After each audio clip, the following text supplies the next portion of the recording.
Hi, and welcome to the Business Growth Show brought to you by 408 Media. I'm your host, Darren Graham, and what a show we have today for you, ladies and gents.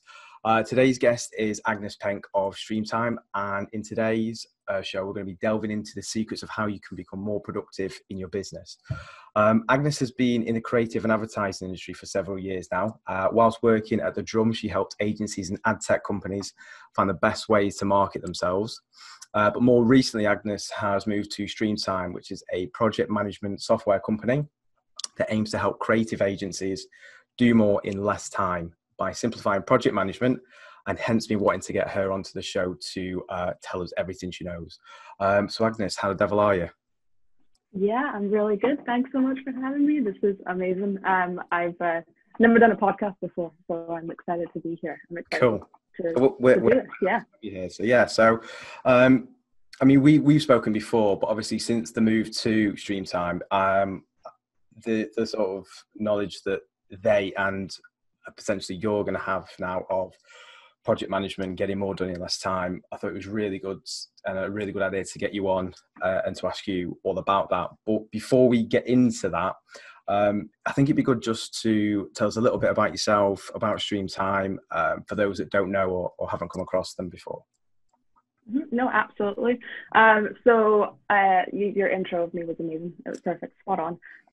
So yeah, I kind of fell into the advertising creative industry. I suppose like many people, it just wasn't really something I was looking for, but fell into it, and I have been here ever since. It's been amazing. It's been a few years. The stuff I did at the Drum, which was really, really powerful, was I got to talk to so many different agencies and figure out best ways to get them to media partner, and best approaches to get their names out there. And that consultative element really drove me to want to do more of that, but on a bigger scale. So when the opportunity arose to join Streamtime, I was like, this sounds literally right up my street. This is amazing. So my role at Streamtime now is pretty much to look at a holistic approach on how agencies, predominantly agencies, but Streamtime is designed for creative industries. It could be an architect, it could be a brand, but usually it's agencies. And looking at, how are you running your studio? How are you managing your project? How are you quoting? Are you quoting enough? Do you value yourself high enough? Are you charging enough? Are you kind of allocating tasks? Do you have somebody, just yourself, that's allocating for everybody, or does everyone kind of have authority over their own hours? So it's that sort of looking at how people are doing things, and then having that ability to guide them on better ways. Not necessarily, not everyone's going to do the exact same thing, but utilizing the ability of me being able to speak to so many different types of agencies and seeing how everyone else is using it, finding best practices that would work for them based on what they're looking to achieve. So that's what I do at Streamtime.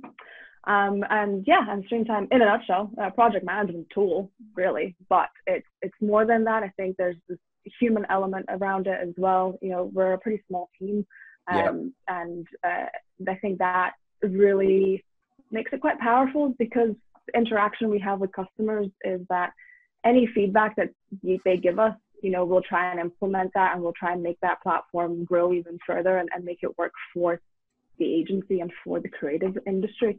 That's cool. Ultimately creating healthier creative businesses. That's the goal. Yeah, which is always hard in that side of things from our point of view, is because you're charging for your time. It's making sure you're getting as much done in that amount of time as possible. So that's brilliant.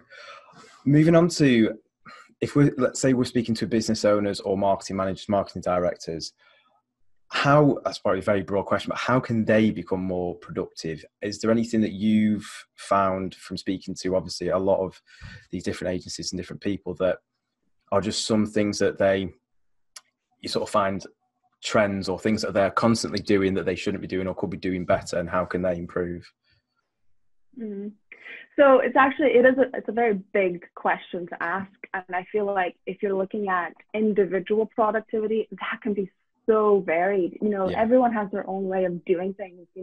Some people have different hours they prefer working in, and some people want to be in an office, some people don't want to be in an office, some people prefer having to-do lists and do the heavy tasks first and then the easier tasks at the end, or vice versa. You might want to just get rid of all the easy stuff and then do this heavy stuff.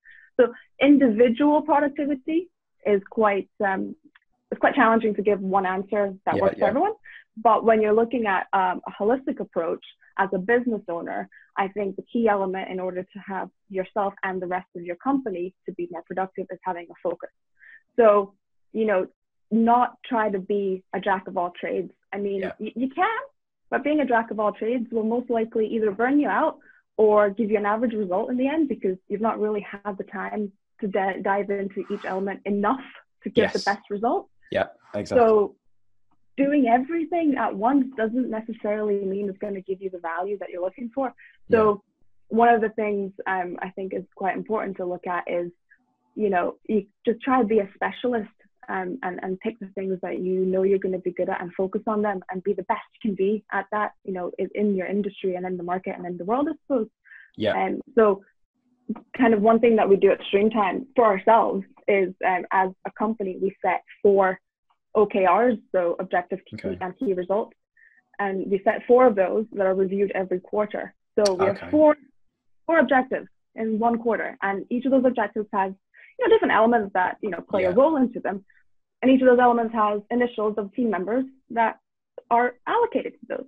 And at any time, if you feel like you're doing something that, you know, maybe is kind of off that, you can go back to the OKRs and say, no, okay, that's not what I'm meant to be doing. I'll stop and I'll focus.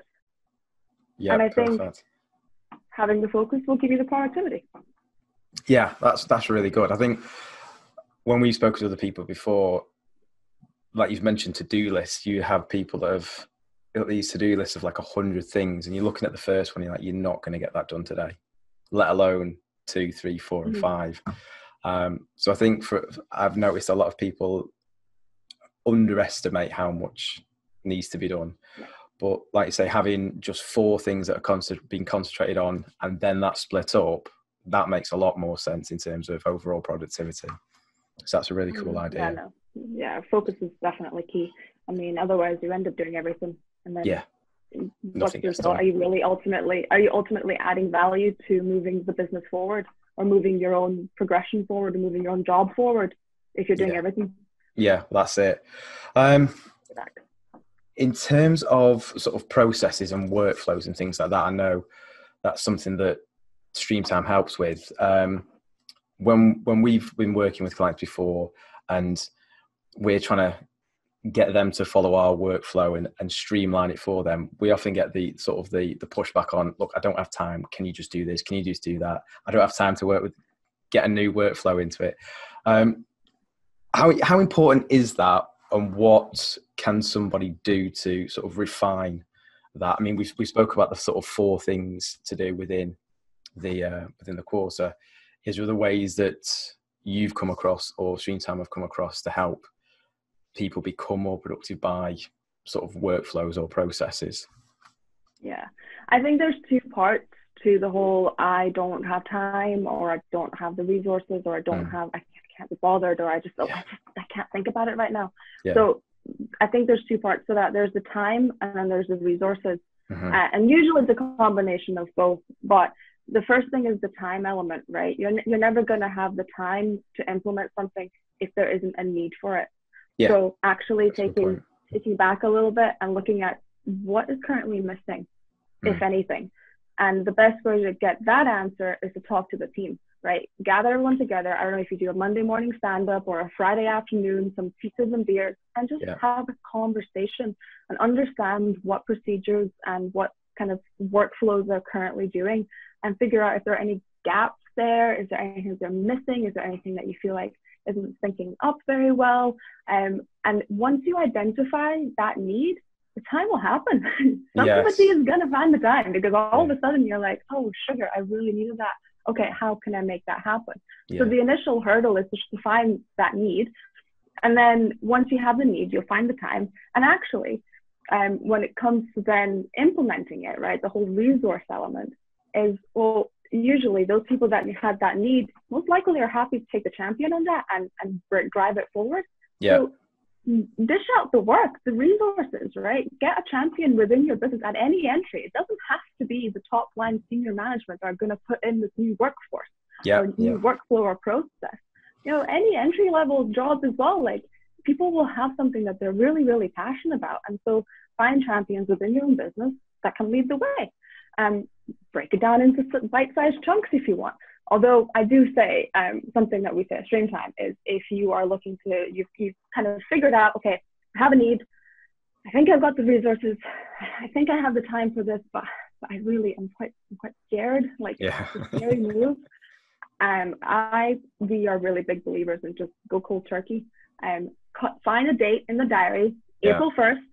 That's it. That is the day we're going to start implementing the new way of doing things and not look back. Yeah. And I think that's probably the best way to do it. And when that day hits, whether it be a few days before or a few days after, is carve out, a couple of hours or 2 or 3 hours within a couple of days to focus with your team and put together those new business practices and new processes. And if you're using a software, then ask them if they're happy to help you out as well. And then working collaboratively, come up with a new workflow. And next thing you know, you're rolling. Perfect.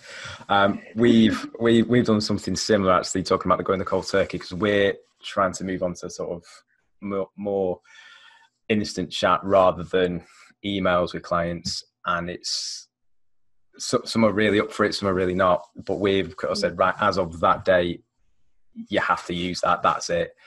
So internally, we're sort of like,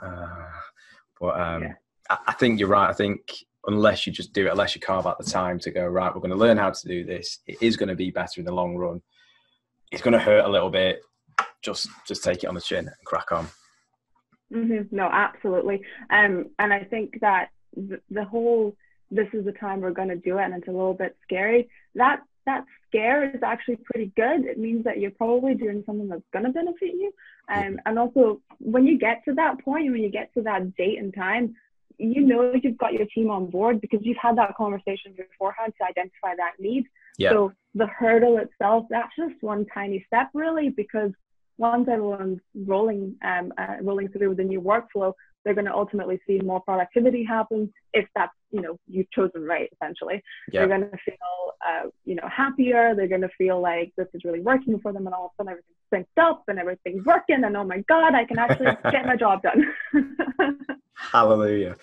No, that's brilliant. I think a lot of people can often be scared of change because they know that the way at the minute works. And whilst the new way is potentially better, it's how long is it going to take to change? How long is it going to take to do this? But ultimately, it has to be done. So it's like I can't remember where I read this before, but someone said it's like if you think of it like a time tax. Ultimately, if the government said to you, right, there's an extra 10% tax going to be paid, there's nothing you can do. You have to pay that tax. Yeah. So just take that 10% time tax, put it to one side, pay it, and then just move on. Mm-hmm. Exactly. So that's some really good bits of advice there. Next question is, what would be your top 3 pieces of advice to a company who is probably listening to this now and going, do you know what, I could be a lot more productive, but I don't really know where to start?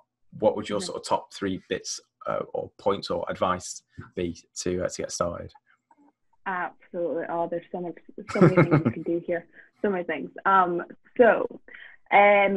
think we should go back to that need, right? Yeah. So identifying the need for it, but not just like you maybe have identified that, because some things could be implemented a little bit better. But then it's like, okay, but what exactly could be implemented better? What is that granular information? So one thing that could be quite a fun exercise, right? And there's a few steps here, and I'm happy to discuss this afterwards or type it out somewhere. But depending on the size of your company, you can either do it as a whole company or you can do it just within different teams. Yeah. But it's going back to the drawing board, right? Yep. Step away from your computer, step away from your screen, get some post-it notes. Yeah. And start mapping out on a wall even or whatever. First of all, map out all the different areas of the business that you have. Okay. Right? Yep. All different kind of departments, if you will, all different, I suppose, tasks even, or kind of top line phases of your business. Yep. Then take your post-it notes and start adding tasks that are within those areas, right? Okay. So what kind of tasks are associated with that part of the business and how much time they take per week to do. Okay. right? And then start adding maybe some dependencies or things that are maybe connected to those tasks. If one task is done here, then maybe another task is done over there. So start mapping it out with post-it notes, and then start adding people to those tasks. Who are the people that are doing these tasks? Nice. Or vice versa. Or you can start with areas of the business, and instead of going into tasks, start adding the people within those business. And then against those people, map those tasks that they have to do. And all of a sudden, you're building this like a company workflow. You're building a picture of what is it that you're doing. Yeah. And you'll start noticing, okay, sugar, this person is working on a lot more tasks than the other person. And some of these tasks don't have anybody associated. Nobody's taking ownership of it. And then this task doesn't even seem to be synced up to anything. And this doesn't even make sense. And maybe there are some essential tasks that, you know, maybe you need somebody else to be dedicated to, or maybe there's not enough time being dedicated. You know, something that could be quite crucial to the business might only have, 30 minutes a week or something. So it kind of, it maps out a much bigger picture of what's happening in your business. And that is where you're going to find not just the need, but you're going to find the actual elements that need to be improved. Yeah. And from this current map, if you've got the wall space or whatever, start creating another map of ideally how you would like to make it better. So, better distribution of work, an optimized structure, maybe removing some of those tasks that maybe are taking up too much time, or adding people to the tasks that haven't had enough time. Yes. And start streamlining that. And to be honest, that is your ultimate starting point, really, is once you figured out kind of where are the areas of your business that need to be improved upon, that's when you can start looking at, okay, and now what can we do? What do we need within the business to make those things even better? So I suppose the next part would be then maybe software is probably going to be your answer. Maybe technology could help with that. Yeah. So obviously things like Streamtime, say some of the elements that maybe are not working so well are, you've created a job plan and you've created a quote, and now you want to invoice, but that invoice is actually going through a different system, and then you're going back to your Google Sheet that has all your time plan, and then you're trying to figure out what's been quoted, what hasn't been quoted, what's been invoiced, what hasn't been invoiced. Oh, sugar, I need to open another tab and go into my accounting software. Those things aren't syncing up. Yeah. So that's when you can look at, okay, what software is out there? What demos can I ask? I think one thing that you definitely need to do is, shop around, figure out what's out there, what's going to work best for you. Ask for demos and I don't know if every project management tool out there does this, but we definitely do it at Streamtime. We give you, a free trial to test it out and add as many jobs in there as you want and figure out if it's going to work for you. But I guess the best way as well to shop around would be to speak to your industry peers. What are others using? What are others doing? Is anyone else using something that I've heard of, or that kind of thing? So, yeah. Oh, that's brilliant. I think I bet there's be a lot of people surprised at what is or isn't being doing by doing the breakdown of the tasks and people. I can just thinking about mine alone, the amount of post-it notes that I'd have under me, let alone everyone else. So yeah, that'd be quite a fun exercise to do, to be fair. And yeah, to your point about the software, I think there needs to be then somewhere central that organizes all that for you and helps keep you on track. Because I've been in a situation where you've got about 105 tabs open on Chrome, and 30 of them are tracking one thing, tracking another, then into the software, and it's a nightmare. So yeah, again, that one place to track everything will help a lot. Because like you say, once you've, and I suppose it's the learning curve as well, with it being having limited software or limited things, it's going to take less time for someone to learn, or someone new coming in to learn how to use it. So that's got a benefit to it as well. Yeah, no, definitely. So that's really good. I think that's actually some actionable advice people can actually go and do right away to sort of get themselves started, which is good. In your opinion, what does the future of project management or workflow or being better or getting more done in less time look like from your point of view? I suppose it might be going down the technology route is where the biggest changes are probably going to come. Mm. Yeah, I mean, tech's always evolving, isn't it? And I think tech can be such a good thing to implement. No, I'm not talking everything's going to work for you, right? And not every tech is going to work for every company. You have to find the right thing that suits you and how you work. But I think utilizing tech and helping it aid you, but not, make it, you don't want tech to be a burden. You don't want something there that you're like, oh, I must log this because I need to so that I can track my time, or I must log this, I can't forget to do that, oh, I need to log into here. You don't want that. You want it to be helping you move forward without thinking about the stuff that you need to do in the back. It's meant to aid you and not kind of, derail you or anything. I think another element of project, the future of project planning and workflow in general and being productive is the idea of flexible working and remote working. I know it's a conversation that kind of happens in the creative industry, and it's definitely becoming more regular. You're definitely seeing it a lot more. It's quite a tricky one, I think, for the creatives to implement, I think, everywhere, because a lot of what we do with creatives is be collaborative. So, how do you not create an atmosphere in a job where, or in an agency, I suppose, where you feel isolated? You could give all of this remote working left, right, and center, but if the people ultimately are feeling isolated and feeling a little bit alone, then that's not good either. So it's finding that balance. And there's so many agencies that have implemented flexible working, and in fact, it was Lab Group that did the 4-day working weeks. So they have made it as just company official. It's 4 days. They only work 4 days. But it's interesting how that shift has actually made them more profitable as a company. And if you Google Lab Group mini documentary with the drum, you'll see there was an interview with them that they've done on how it's worked, or maybe it hasn't worked, and kind of how things have worked out for them. So I think things like that can happen. I think the future will be a lot more flexible, but I think there needs to still be parameters, whether that be core hours or core days of the week, that people need to be either in an office or, I don't know, get in some sort of room. In fact, funnily enough, so at Streamtime, we're all remote. So I'm based in Scotland. I've got a colleague based in London. I've got a colleague in Dublin, and the rest of the team are in Sydney. So we're very much remote. I was flying a couple of weeks ago from London back up to Glasgow. I was on British Airways, and I was reading that British Airways business magazine that they have. And I kind of was flipping through it, and one of the things I read was the future of the office. And I was like, how interesting. I was like, I don't work in an office anymore. Let's check this out. And one of the very last kind of paragraphs was on what kind of new tech is going to come out. And it was the idea of virtual reality to create an office environment. So for those companies that are all remote, to like have a headset that they put on and they feel like they're in the room with everybody else. That's cool. That's fascinating. I don't know if anyone's implemented that yet, but I feel like that could be quite fun. So that then that would go into the whole, come into our office, and then you would just like jump into their virtual sort of office.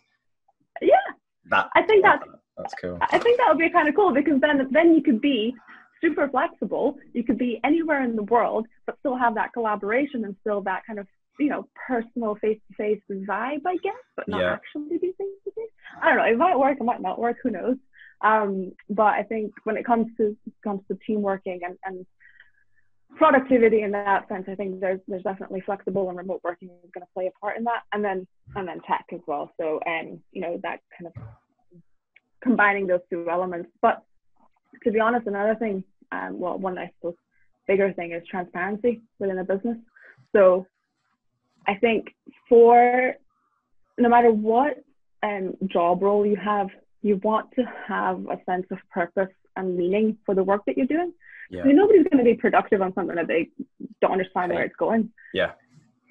So having transparency within the business could be quite useful, because then you're seeing that, okay, so this element that I'm doing is going to ultimately impact the rest of the business in this way. So transparency and seeing kind of how everything is synced up could work quite well.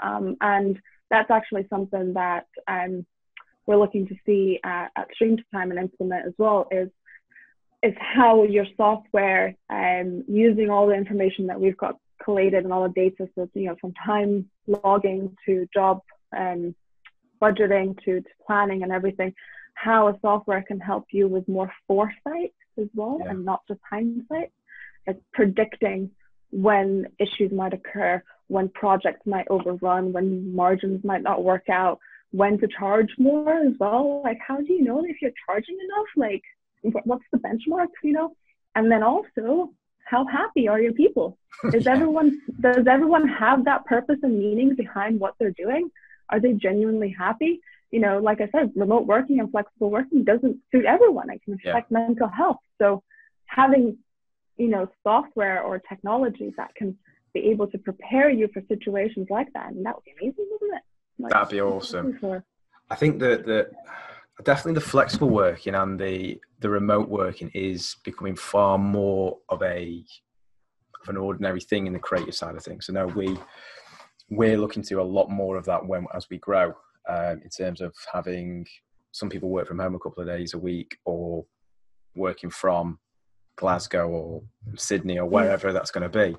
And I think a lot of people I was having a conversation with someone else the other day, weirdly enough, and I think a lot of people get caught up with, are they working? I can't see them at the desk.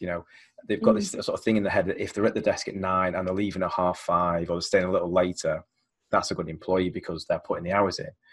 But then we were having a discussion of, well, surely it's the output you're getting from that person. So if they can come in and do 2 hours, but get the same output as someone that's come 6 hours, then let's get more people like that in. So I think, and especially in the creative space where it can sometimes look like you've not done a lot because you've just been thinking, or you've been, from our point of view, like just analyzing data for like 2 hours to get a conclusion, which will then lead to, right, I need to do this bit of work now, or I need to plan out this work to do.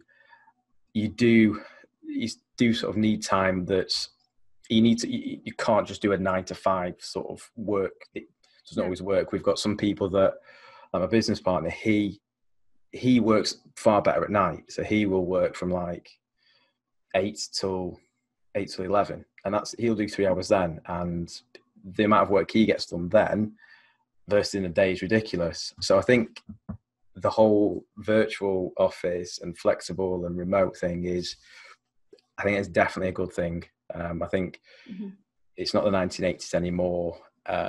We don't need to sit at a desk every day. And like you say, even like with the Zoom call we're on now, I know there's some businesses that have remote people that they'll have like a couple of screens around the office where people just on a Zoom call and they're kind of in the office every day. So you could just got I like that. a constant live Zoom call going on. And it's just like, oh, John, by the way, and then they can start. So I think that's pretty cool. Yeah, I think it's one of those things, it's finding that balance, because ultimately we are still humans, and humans like to interact with other humans, and nobody really wants to interact with, and AI is such a big thing, and bots, and you go on somebody's website and there's always going to be a fresh chat thing that pops up, and you're like, am I speaking to a human? Am I speaking to a robot? What's going on here? So you do still want that human element. So, not everything can be flexible. Not everything can be remote. You do still need to kind of collate at some point, because, human touch is so important. But it's finding those different ways of making that an option for people within a business. Because ultimately then that's just going to drive them being happy, and they're going to be happy to do their work, and they're going to be happy to be working for the business, and then productivity will just spike from there, because why wouldn't it? Yeah, exactly. And that's a really good point, and probably something there's probably another hour's worth of conversation to go with that. That's a really good point. No, I think really good information. I think from everything we've gone through into, if you're trying to start to be more productive, where can you start? Looking at putting the different projects on a wall and who deals with that and how many tasks we've got, utilizing technology, and even the future of like the virtual reality stuff. That's just brilliant. So I think that's everything I wanted to ask today, and I think we'll stop it there, because we could talk for hours about this. But for everyone that wants to get in contact with you, with Streamtime, what's the best place to go? Websites, social accounts, where's the best place?